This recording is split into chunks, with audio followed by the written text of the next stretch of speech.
Hello and welcome to Above the Bar. I'm Bob Ward. Today's program is going to be on a very serious subject, the death penalty. Now, the death penalty has an emotional response to most people. It's a terrible thing to take somebody's life, but it's a terrible thing if somebody murders somebody. And sometimes people murder multiple people.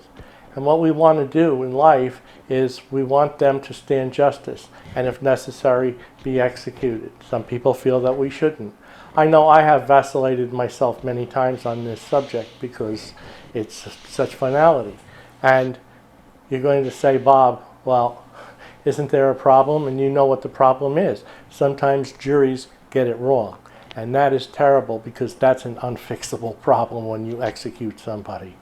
So here at Above the Bar, we try not to take sides. We want to present both sides to you and let you make your own decisions. We have a proponent of the death penalty here with us today, a famous one actually, Robert Blecker. Robert is a law professor, a constitution law professor, and he is being joined by our host, Lauren Gorbig, who is also an attorney. So let's tune in and get to be part of the discussion. I'm Bob Ward. I am lucky enough to have a very valued guest with me here today, Professor Robert Blecker, who is one of the leading advocates for the death penalty. He has recently written up and released on Amazon Kindle a new Kindle single called Let the Great Axe Fall. It's a memoir about his life and times next to the death penalty.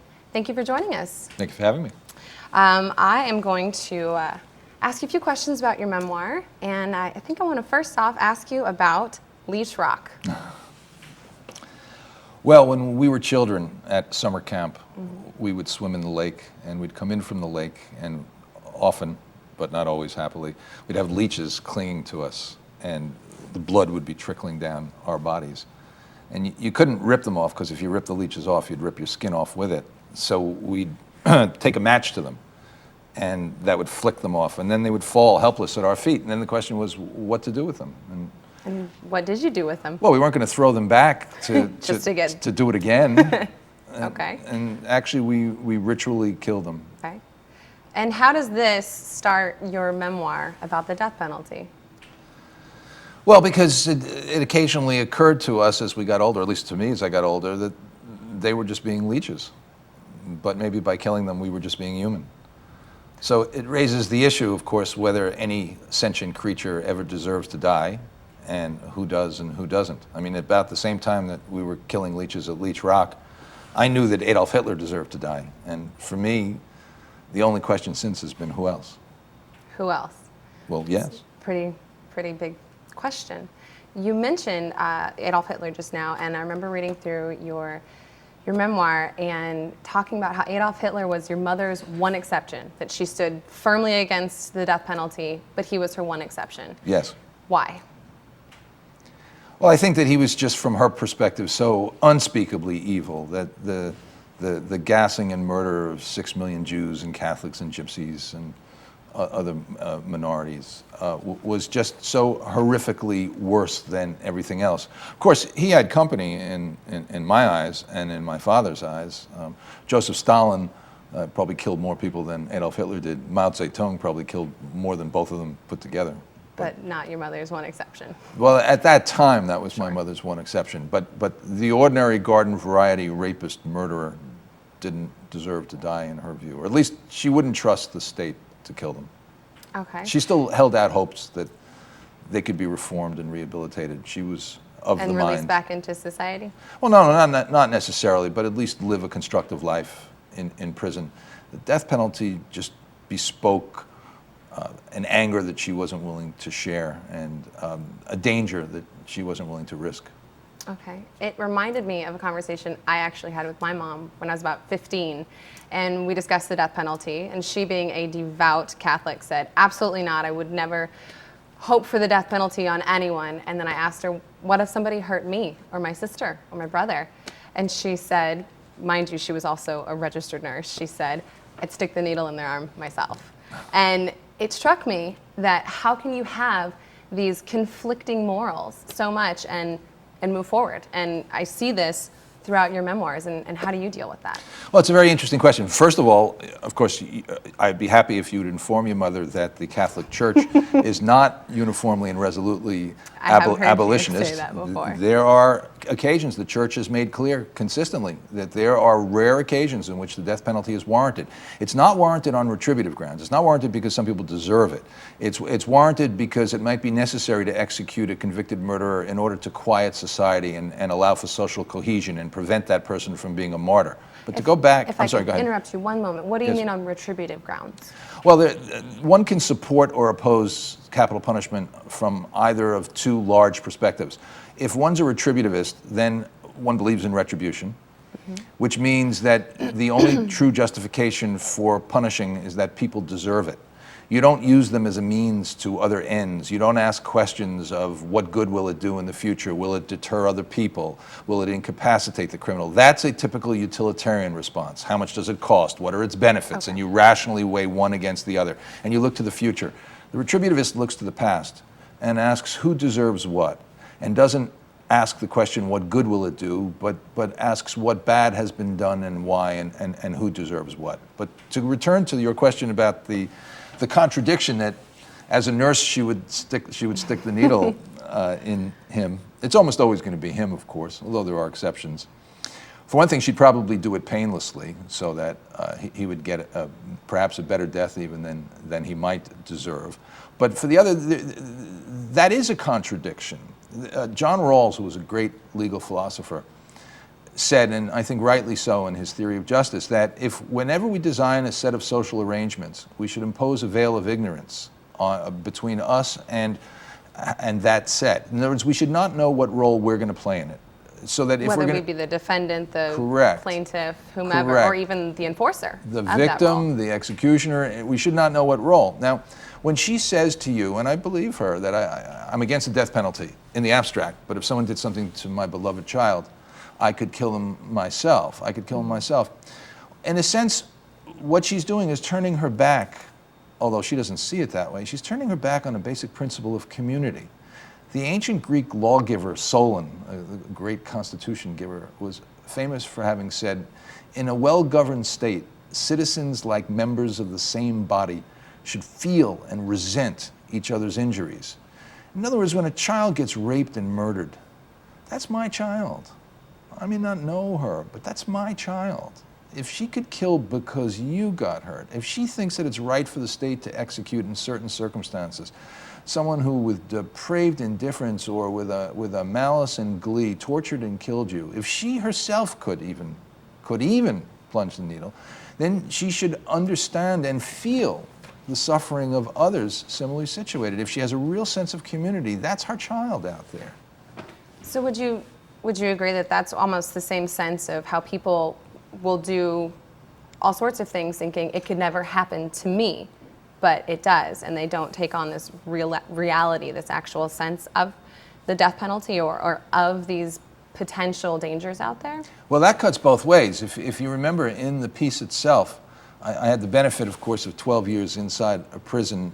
And that was Lorton Prison, correct? It was Lorton Prison. It was the only all-black prison system in the United States at the time. And when you say inside, you were inside the prison, or how were you in there? Well, I was in there. I mean, through a former teacher of mine, Phil Hyman, strings were pulled and a memo was issued saying, let this guy go in, let him talk to anybody at any time he wants, no guards present, and what's more important, let him bring in candy, cigarettes, and a tape recorder.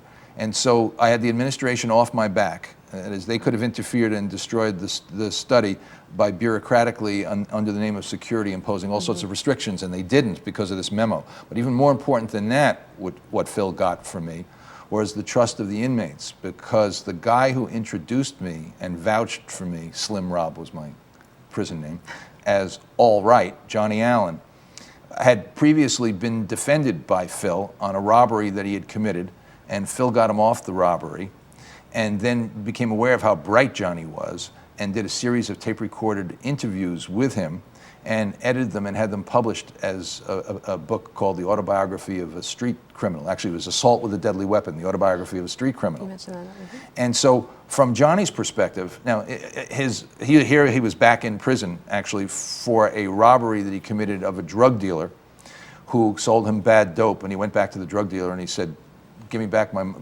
money, this is crap.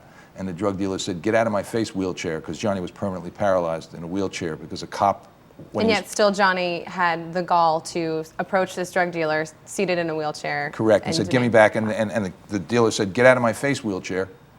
And Johnny pulled out a sawed-off shotgun that he used to keep wrapped around the blanket wrapped around in his lifeless legs, and said, okay, now you're giving me back my money, and you're giving me back all the drugs you got, and that's not enough. You're calling your brother and you're telling him to bring $25,000 with you, or else he's going to see his brother dead.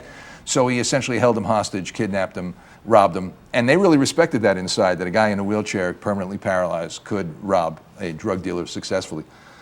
So Johnny was back in prison, and he owed this enormous debt to Phil. He was this guy who had successfully defended him on a robbery, then written up his life story, given him all the royalties, sent him on a book tour, and now Johnny's back in prison and Phil was still sending him money. So from Johnny's perspective, Phil was God and I was God's emissary.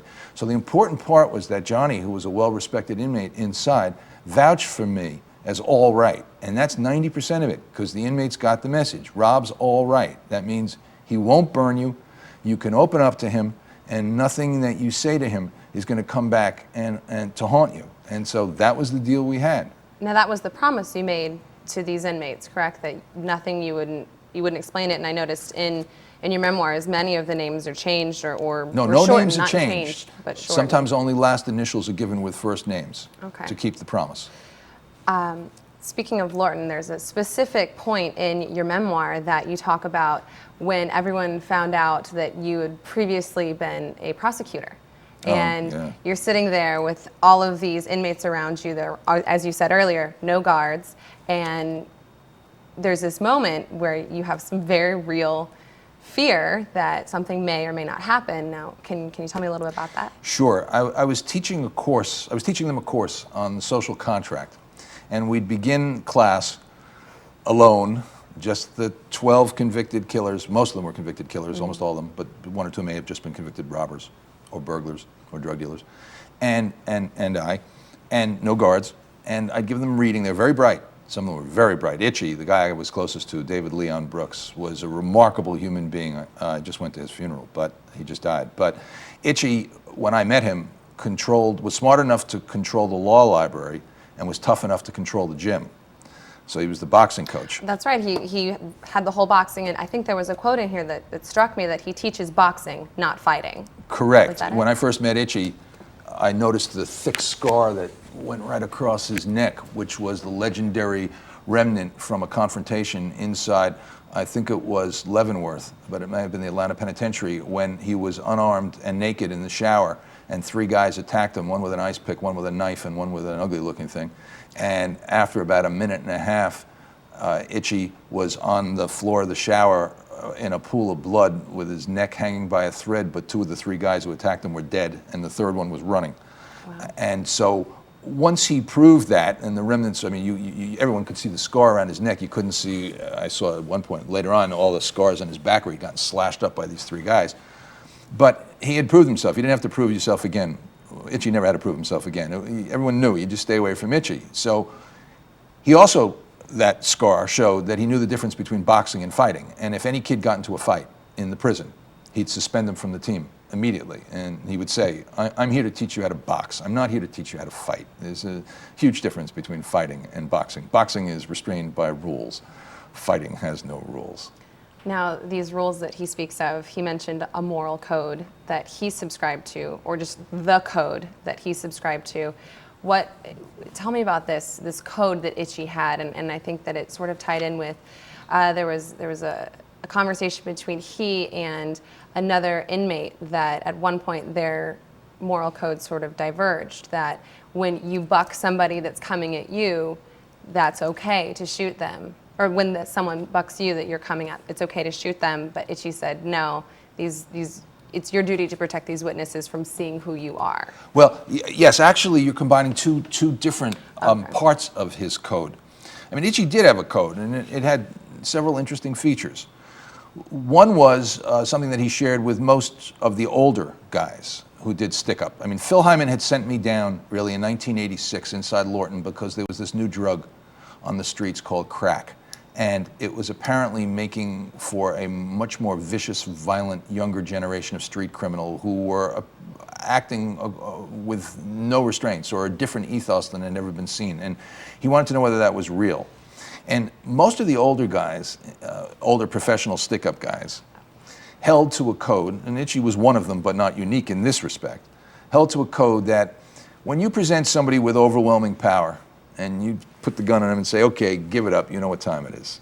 At that point, you're saying to someone, give me your property. There's an implied threat. If you don't, you're going to get hurt or killed. But there's also an implied promise, which is if you give it up, it's over.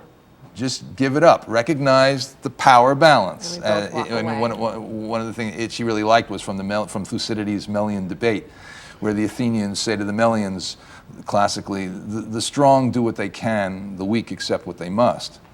So it's power politics. And so his point was that any rational being confronted with overwhelming power and force should surrender property. If you go and reach for the gun, if you grab for the gun or you pull out one of your own in this robbery and start shooting at the other person, well, you've elevated it from property to life. In which case, someone, if the robber shoots back and kills, he may be convicted of murder, because he is a murderer, even though he's acting in an imperfect self-defense, but not a legal self-defense, Itchy well recognized, but he's not the worst of the worst of the worst. But if you stick somebody up, and he gives it up, he surrenders his property, and then you kill him to eliminate him as a witness, even though he's no threat to you, that's wrong.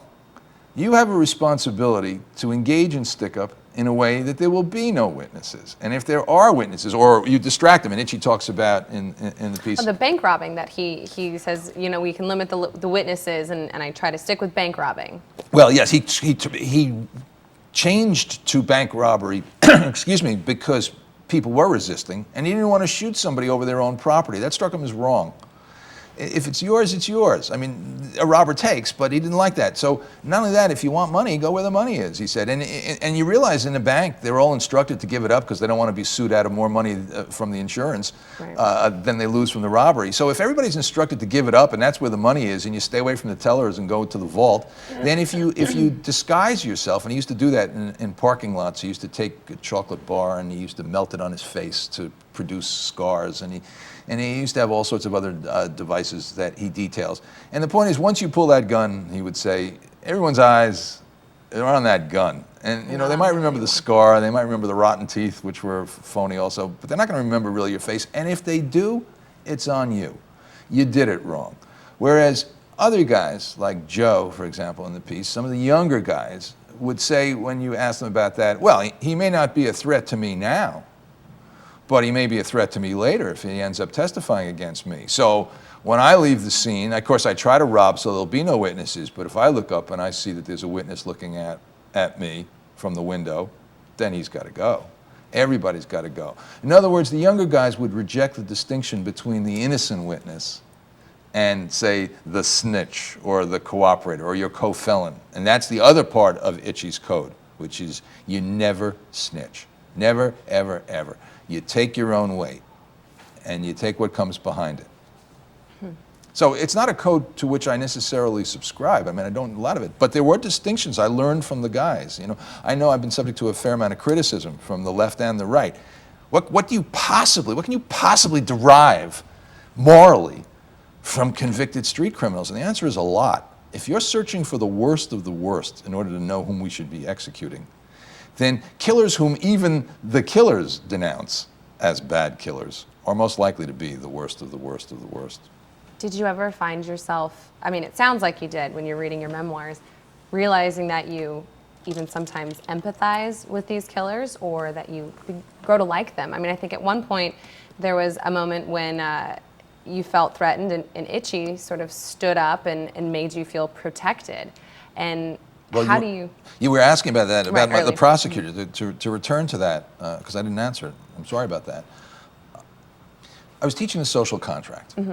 And of course, the essence of the social contract is protection for obedience. Society protects you, and in return, you promise to obey the law. Okay. Now, the guys would say, well, that's interesting because my family isn't protected in the inner city. There's gunfire every night, and people are getting killed left and right. So society isn't protecting us, so where's my obligation to obey the law? It was also interesting because there is this strain that runs through, a realistic strain, that while we're committed to the notion of equality under the law, equal protection, everybody treated alike, that there really are two sets of rules. One for the rich and powerful, and another for the rest of us. Now, I became aware of that. I was a special prosecutor, and our mission was to prosecute corrupt lawyers, cops, and judges. And when we went after cops, corrupt cops, well, it was Godspeed. I mean, go to it. When we started getting close to lawyers and judges, all of a sudden the system closed to protect themselves. All of a sudden our tactics and techniques were under extreme scrutiny. Were we despoiling the fountains of justice? So anyway, so we were looking, and I exposed the guys, honestly, because that was the deal between us, honesty, only honesty. I exposed them to some of the classic readings. They loved the passage from John Locke, that great robbers punish little ones, but the great ones are rewarded with laurels and triumphs. And they loved the line from a play that I had written, that the great and powerful shall easily punish the poor and humble offender, but who shall punish the great? Those lords of the earth who stoop not at trifling larcenies, but stuff public revenues into their private pockets under cover of laws they have made. Declamations of virtue fall from their lips while their lives are stained with the most sordid and selfish practices. That came from the anti-federalists who opposed the Constitution because they feared it would be two-tiered, an aristocracy, one set of rules for the rich and powerful, another for the rest of us. And they loved George Bernard Shaw, who says if you steal money from a little old lady, they run you into jail, but if you steal it from 10,000 little old ladies, they run you into Parliament. Politics, yeah. So they loved all that, double standards. And so they confronted me, saying, tell me today, you look me in the eye and you tell me that there aren't double standards operating. Well, I admitted it, and I said, well, when I was a special prosecutor, and then there was silence. Because they didn't know that you were a special No, prosecutor. I was Johnny's lawyer. That's what I was known as, Johnny Allen's lawyer, Big Al's lawyer, Slim Rob, Big Al's lawyer. They Big had Al no said I was context, all right. And they never asked? They assumed I was his lawyer. They assumed I was They just- oh, okay. they assumed I was a defense attorney. Of course, guys would open up to me when I'd ask them why. One guy said to me truthfully, and I said, yeah. He said, that yellow stain that comes through your briefcase, which came from a highlighter that had leaked. He said, man, and I look at your shoes, and he said, no offense, but I wouldn't have worn those shoes. I wouldn't wear those shoes in prison, much less on the street. He said, you want to know why I open up to you? Because you're a raggedy lawyer. Man, you're a raggedy lawyer. You're a different kind of lawyer. So I figured I'll take a chance. But they thought of me as a defense attorney. When it was revealed that I was a prosecutor, all of a sudden there was this silence, this hostile silence. And one guy said, you were what? And I said, I was just a prosecutor. Stutter. And everyone looked around, and everyone was taking sides. And there were 12 guys and me. I'm the only white guy in the room. Itchy, at that So point... your jury. Yeah, Your my 12 jury. men, your And jury. Itchy made a move to me with his body, and his eyes went cold in a way that I've never seen before, in which he said, I'm with him. You can take him out. You may think of him as the enemy. After all, what they have to lose? They were lifers. I represented everything they hate. But you gotta get me too. If you attack Itchy, Leo, his closest friend, went with me, and Pete, who was valedictorian, whom I had surprised for his valedictory. Pete's with me. So it's 9-4, and there are 2 or 3 guys, we don't know which way they're going. And it's all up right then. I felt it, and Itchy later confirmed it. It's, are they going to kill me? So the guy said, you were what? And I said, I was a special prosecutor. I prosecuted lawyers and judges and cops. Oh yeah, lawyers, cops, judges? All right, that's something else. But the fact is that Itchy had saved my life. He protected me. He made me feel safe, and at that moment, he did save my life. So it gets tougher to hate somebody who keeps you alive, who saves your life. Yeah. There was a moment that I think, I don't know if it was Itchy or if it was a Leo, I think it was actually. Leo mentioned this to you, that he wasn't, when you asked him, I think in one of these moments where you sit down with all of these inmates, what made you choose crime? Why did you become a criminal? Yeah. What was that moment? Yes, Itchy, Leo, you're quite right. It was Leo Sims, who was also known as Junior, who was Itchy's closest friend. Each one claimed the other one got them 20 years on a bank robbery, but that's a whole other story. But when I asked Leo, it was early on when I was asking this question, what made you go into crime? Was there a defining moment? You know, what made you choose that as a career path? After all, I chose to be a law professor, you chose to be... And he was respectful. He did everything he could not to burst out laughing at me and just to suppress the smile that was curling up at the edges. And he just explained it to me. He said, when we ate steaks, we knew they were stolen. I mean, the steaks came off the back of a truck. The clothes I was wearing were stolen clothes. It was all around me. I didn't go into crime. It wasn't a career choice. It was not something I chose. I was born in it. I was doing what I was raised to do. It was all around us. We didn't think of it as crime. I mean, when you say the word, I heard the word, but we didn't think of it. And a former teacher of mine at law school, Lawrence Tribe, who's well known as a constitutional scholar and represented Gore and Bush v. Gore unsuccessfully for the presidency before the Supreme Court, and probably would have been on the Supreme Court but for the Republican domination for those years. Larry Tribe used to say in class that it takes a very sophisticated fish to know that it's wet. And he's right. It's very difficult to know that you're swimming in water when you swim in water, that you're breathing air when you breathe air. It's so natural. You think of it as nothing. Mm-hmm.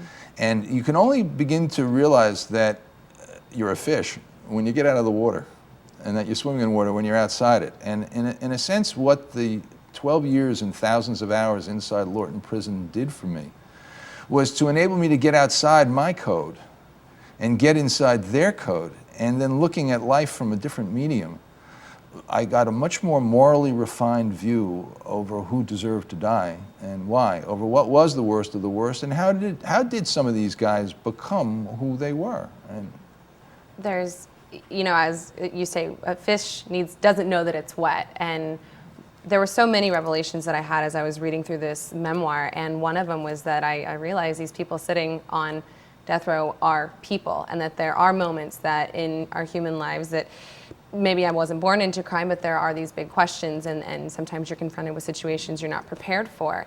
And I remember in your memoir, one of the inmates asking you, well, isn't there something that someone could do to you or your family that would make you be here on death row? And I think it had to do with your feelings against hitmen, saying that hitmen were worst of the worst. Absolutely. And can you tell me a little Yes, about well, that? first of all, just to clarify something, although several of the guys that I got close to, not so many, but a few, had been on death row, some in D.C. Lorton was Washington, D.C.'s principal facility. Okay. D.C. had no death penalty at the time and still doesn't. So there was no death row there. That's later in my life that I spend time on death row. But some of these guys Itchy had been on death row, twice actually. So I was interviewing them. Many of them were candidates for death row in another state for the crimes that they committed, but they were not actually on death row at this time in Lorton. Lorton had no death row. As I say, later on in Tennessee and Illinois and Oklahoma, I did spend time on death row, but that's for a future story. In any case, yes, and very much like your mother, when they asked me, and the deal was no lying, is there anybody, having condemned just what you said, having condemned the assassin, I mean, if there's anybody who clearly deserves to die, isn't it the paid killer, the guy who will kill anybody for money? Well, we're out of time. I am so sorry, because this is an interesting topic, to be sure, and I'm sure there's a lot of people who are feeling a lot from this conversation. Until next time, I'm Bob Ward, and this is Above the Bar. Thanks for watching.